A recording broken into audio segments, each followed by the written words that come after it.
Pour en parler, notre invité est l'économiste Charbel Nahas, fondateur du parti d'opposition Citoyens et Citoyennes dans un État, un mouvement qui vise à construire un État démocratique et civil sans ségrégation confessionnelle.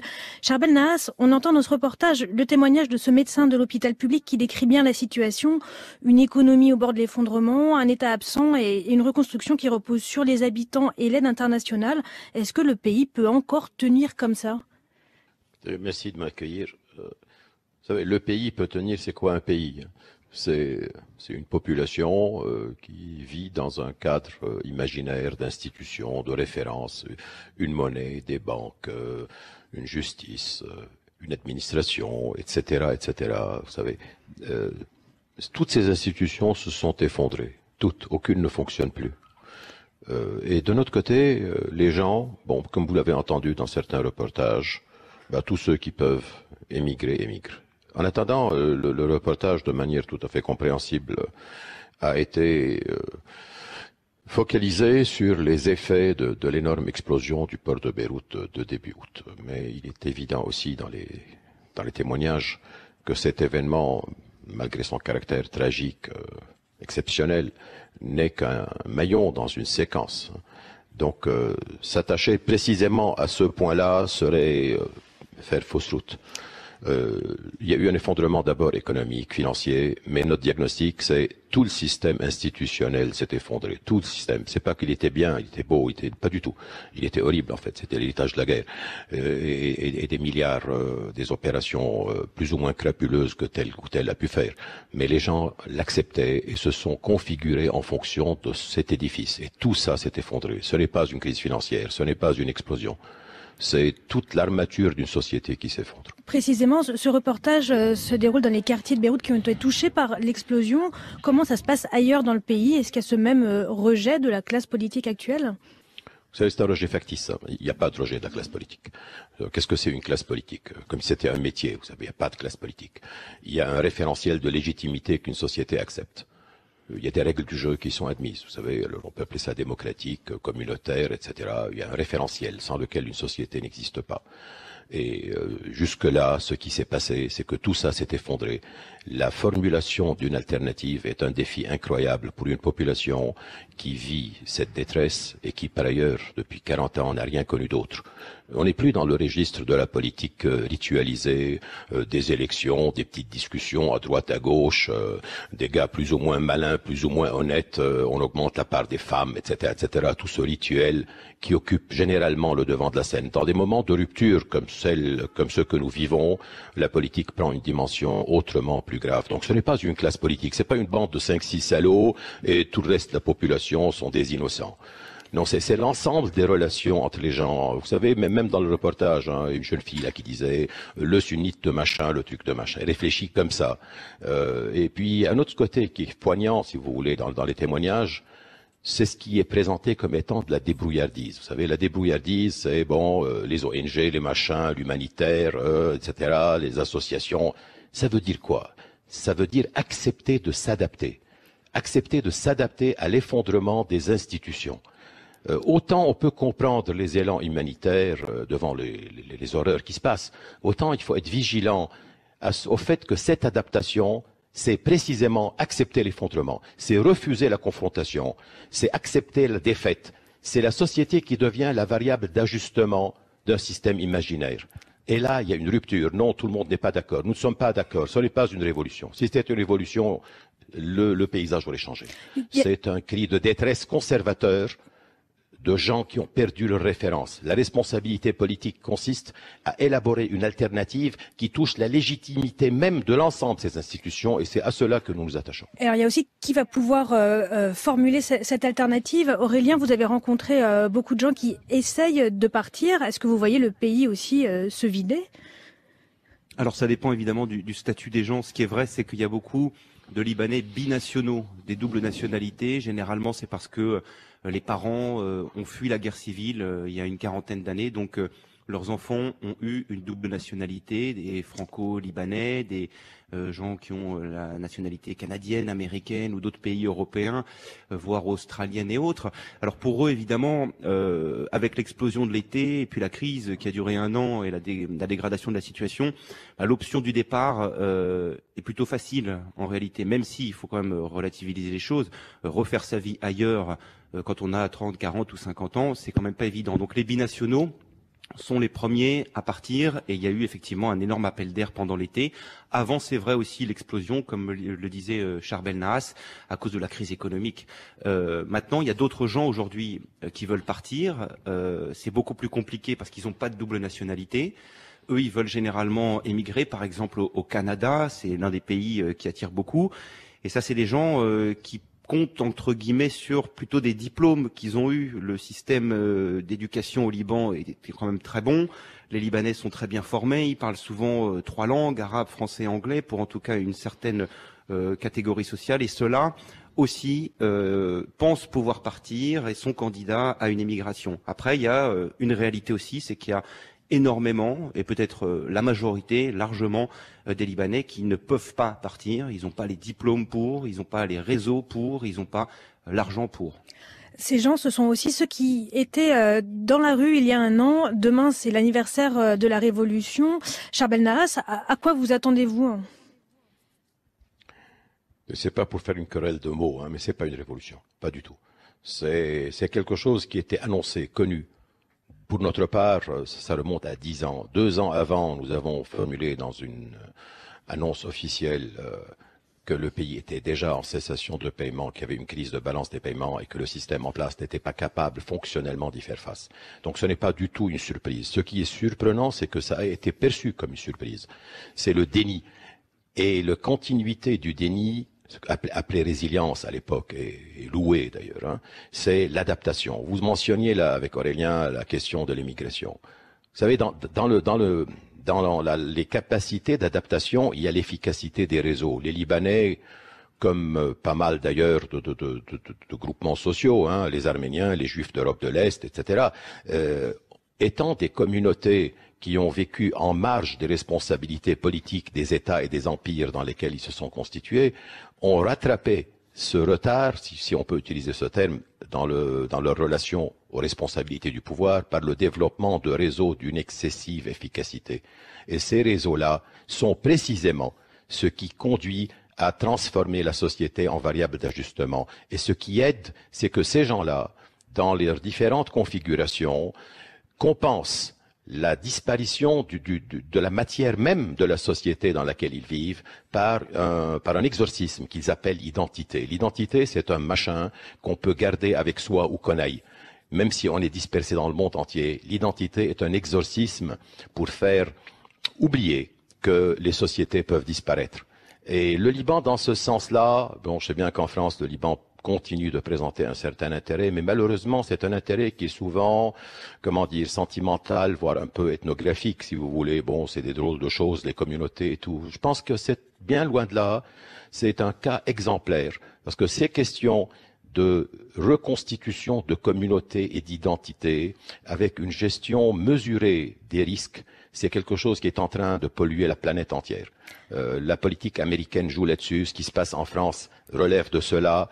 J'invite, si vous voulez, vos éditeurs à regarder ce qui se passe au Liban comme un cas exemplaire, parce que ces mécanismes-là qui sont en train de foisonner un peu partout, insidieusement, au Liban ont été jusqu'à être institutionnalisés. C'est un cas exemplaire. Charbel Nahas, vous parlez aussi de rupture nécessaire, d'alternatives. Sur quelle base peut s'appuyer le changement de régime que vous appelez? Quels mécanismes peuvent permettre finalement de sortir du système actuel? Vous savez, ce que nous proposons, et nous l'avons proposé depuis 1 an maintenant, qui est un programme politique pour la gestion de la phase de transition. Quand nous disons phase de transition, nous disons exactement le contraire de ce que M. Macron a proposé quand il est venu au Liban. Il a proposé un gouvernement de mission pour restaurer l'âge d'or antérieur. Ce que nous proposons, ce n'est pas du tout de restaurer, c'est d'en finir radicalement avec cet âge qui n'était pas du tout un âge d'or. Donc c'est une transition de système. Et pour cela, ce que nous proposons, c'est imposer la négociation d'un transfert pacifique du pouvoir à un gouvernement de 18 mois disposant des pleins pouvoirs législatifs. Au bout de ces 18 mois, ça marche, le changement sera passé, mais les chefs continueront d'être là parce que la société, on ne la transforme pas par un décret, même par un décret-loi. Si ça ne marche pas, bon, le risque aura échoué, mais au moins la tentative aura été jouée, et probablement ce qui se passera, c'est la continuation de l'ajustement par la société, c'est-à-dire l'émigration massive de tous ceux qui peuvent émigrer. Il restera les vieux et les plus pauvres, et en contrepartie, il y aura peut-être en plus une guerre civile. Donc le choix, quand vous me dites comment vous proposez cela, écoutez, comment se font les changements de régime finalement? Soit c'est une armée étrangère qui vient occuper et qui impose ses règles, soit c'est un accord extérieur qui impose aux États les conditions de fonctionnement, en gros un Yalta quelconque ou un Taïf chez nous, soit c'est un retournement de l'appareil d'État lui-même, style Yeltsin et compagnie, là, qui sont découverts démocrates du jour où Aliyev, qui font défection, si vous voulez, pour s'adapter à des changements extérieurs. Soit c'est des coups d'État. Aucune de ces possibilités n'est offerte au Liban pour des raisons évidentes, parce que la région est une scène de guerre, donc les accords extérieurs, il n'y en aura pas. S'il y en avait eu, on ne serait pas là. Il n'y a pas de corps militaire ou civil dans l'État qui puisse être suffisamment compact et cohérent pour faire défaut. Et ce qui fait que nous n'avons d'autre choix que de proposer une alternative politique excessivement claire, d'amener un nombre suffisant d'acteurs politiques qui ne soient pas dans une attitude de dénonciation, de réclamation, etc. Ça ne change rien, parce qu'ils vont être désespérés et s'en aller. Mais qui seraient ces acteurs politiques Écoutez, déjà nous sommes en discussion avec le Bloc National. Là, Naji Abou Khali tout à l'heure a fait mention de cela, mais il n'y en a pas beaucoup. Vous savez, une société attente ayant cette configuration et avec ses moyens d'adaptation et de réseau, a une propension beaucoup plus importante à s'adapter et à fuir qu'à confronter sa propre réalité. Et par conséquent, il ne s'agit pas de regrouper tout le monde. Comme je vous disais, ce n'est pas une révolution.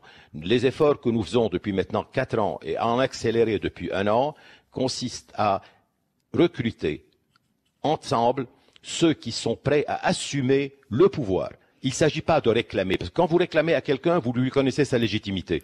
Nous reconnaissons la légitimité d'aucune institution dans ce pays. Il n'y a pas de parlement, il n'y a pas de gouvernement, il n'y a pas de présidence, il n'y a rien. Il y a des institutions de fait qui ont été institutionnalisées dans des règles de veto réciproque à l'issue de la guerre, et tout ça est tombé. Donc c'est une confrontation à la base de la légitimité de l'État. Et ceux qui sont prêts à s'engager dans cette voie de confrontation et de responsabilité du pouvoir. Parce que c'est pas joli ce qu'on va se réalité. Mais ça va être très dur. Vous discutez qu'est-ce qui aujourd'hui fait obstacle à une fédération des partis d'opposition?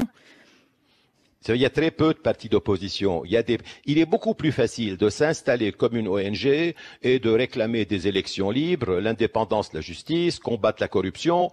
Tout ça, c'est facile. Ça vous donne un standing moral ou un standing d'expert qui est très confortable, mais vous ne décidez pas préalablement que si vous étiez au pouvoir, vous feriez cela. Parce que faire cela, c'est comment traiter avec les États-Unis et l'Iran. C'est quelle attitude avoir vis-à-vis d'Israël. C'est comment distribuer les pertes. Il y a des pertes colossales. Comment reconfigurer les relations économiques et sociales, les relations de travail, les relations monétaires.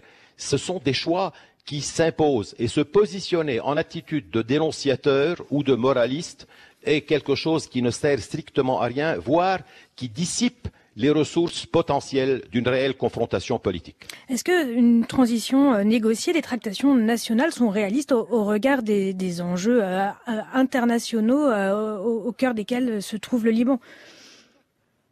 Vous savez, nous avons, distinguons rapidement 2 scènes. Il y a la scène intérieure et la scène extérieure. Sur la scène intérieure, il y a 6 chefs, pas besoin d'aller chercher ailleurs. Tout le reste, c'est du décor. Les députés, c'est rien des députés. C'est des braves gens souvent qui ont été choisis parce qu'ils ont fait plaisir au chef qui les a désignés. N'importe quel autre candidat aurait eu exactement le même nombre de votes. C'est qui, Monsieur Naas, les chefs pour les auditeurs? Les chefs, c'est Aoun, Michel Aoun, Hassan Nasrallah, Saad Hariri, Walid Jumblat, Nabih Berri et Samir Jaja. Donc les chrétiens, les chiites, les sunnites, les druzes. Mais pas de chrétiens, c'est 2 maronites, si vous voulez. C'est 2 maronites, 2 chiites, 1 sunnite, 1 druze. C'est pour la compréhension des auditeurs. Ouais, d'accord. J'aime pas cette classification. Mais ces gens-là, si vous voulez, ces 6 personnages, Bon, ce sont des êtres humains, hein, c'est ni des dieux ni des démons. Donc ces gens-là, ils ont en plus l'expérience de la guerre, donc ils savent ce que ça coûte. Hein, ils ont fait la guerre et ils l'ont subi, les deux. Donc ce que nous le disons, c'est écoutez les gars, votre machine, elle est tombée. Là, ils le reconnaissent. Deuxième chose, les risques s'aggravent. Ça, ils le reconnaissent tous. Reste un point qui consiste à ce qu'ils reconnaissent leur incapacité fonctionnelle à gérer la transition. Ils sont en risque eux-mêmes. Ce que nous leur disons, écoutez, nous ne faisons pas partie de votre monde et vous continuerez à avoir, du moins pour un certain temps, une présence significative en termes de légitimité populaire. Par contre, vous êtes incapable de faire face aux défis internes et externes. Vous êtes liés à vos sponsors extérieurs et vous êtes liés, otages de votre réseau clientéliste.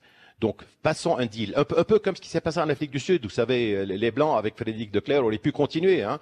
À un moment donné, ils se sont dit, persévérer, c'est accroître les risques. Minimisons les risques et allez, je vais discuter avec Mandela. Okay? C'est ça, c'est une question de responsabilisation. Ça, c'est du côté intérieur. Du côté extérieur, bah, il en va de même. Vous savez, on est sur France Culture, donc c'est Radio France. Hein. Les relations historiques, etc., bon, nous les connaissons bien sûr. Le fait que le monde a été reconfiguré. Vous savez, le port de Beyrouth, la relation Beyrouth-Marseille, c'est le premier câble sous-marin transméditerranéen. C'est une longue histoire, hein, c'est plusieurs siècles. Mais le monde a changé. L'Europe n'est plus l'usine et le centre du monde, ni politique, ni économique, ni même culturel. Et dans la région ici, ce n'est plus ce qu'on appelle le croissant fertile, qui est la zone où il y a la population, l'histoire, l'économie. C'est devenu les petits Émirats un peu factices du Golfe, là, qui deviennent importants. C'est là-bas qu'il y a le Louvre, hein, vous savez, dans ces petits machins, avec des bases militaires américaines. Donc le monde change. Et pour nous, ce sont ces enjeux stratégiques que la question du Liban pose. Au niveau du communautarisme comme vice qui touche l'ensemble des sociétés et au niveau de la reconfiguration de cette zone qui est l'Europe et la Méditerranée. Tout ça se passe aujourd'hui au Liban. Charles Belnaz, vous évoquez la visite d'Emmanuel Macron qui, contrairement aux États-Unis, n'a pas rencontré les mouvements issus de la société civile. Est-ce que vous le regrettez? Écoutez, pour moi, société civile, ça ne veut rien dire. Ça sert d'alibi, c'est très commode, ça permet d'engager des gens et ça leur fait plaisir. Il n'y a pas de société civile. La société civile, c'est quoi? C'est pas les militaires. Les communautés sont une société civile. Le Hezbollah est une société civile. L'autorité palestinienne est une société civile. Qu'est-ce que c'est? Nous sommes un parti d'opposition qui prétend que nous avons la responsabilité de tout faire pour imposer une rupture qui établisse la légitimité laïque de l'État. Laïque, c'est un État qui n'a pas besoin, pour asseoir sa légitimité, de jouer sur les identités, sur les bases militaires, sur les religions ou sur le nationalisme. Et ce besoin au Liban est extrême. Et nous estimons qu'il y a là une possibilité, que ce soit pour la société libanaise, bien entendu, mais pour l'ensemble de cette région dévastée, et aussi pour les risques qui menacent l'Europe, comme vous le savez très bien, chez vous, de transformer cette confrontation en cas exemplaire. Est-ce que vous auriez aimé, Monsieur Nass, être reçu par Emmanuel Macron au lieu qu'il s'adresse aux partis du système actuel? Écoutez, nous ne sommes pas complètement étrangers à ce qui se passe en France. L'attitude de la France jusqu'à ce jour, ça peut évoluer, ça a déjà évolué, consiste à traiter avec les six, la bande des six, et avec un décorum servant d'alibi avec la soi-disant société civile. Nous ne faisons clairement pas partie ni du premier camp, ni du second camp, c'est clair. Donc la discussion avec une alternative politique qui réponde à des besoins tant libanais que français, parce que bon, ce sont des États. La logique d'État est absente au Liban. Mais en France, il y a une logique d'État, hein, qui peut être bien gérée ou pas, mais la logique est une logique d'État. Donc, nous nous plaçons sur une logique d'État. À ce niveau-là, oui, nous sommes prêts à discuter avec quiconque veut bien discuter dans ce cadre-là, mais pas du tout dans le décorum de la société civile ou comme appendice aux six chefs que nous avons. Certainement pas. Les formes comptent beaucoup, vous savez. Merci, Charles Belnaz. Merci, Aurélien Colli. Quel avenir pour le Liban au bord de l'effondrement?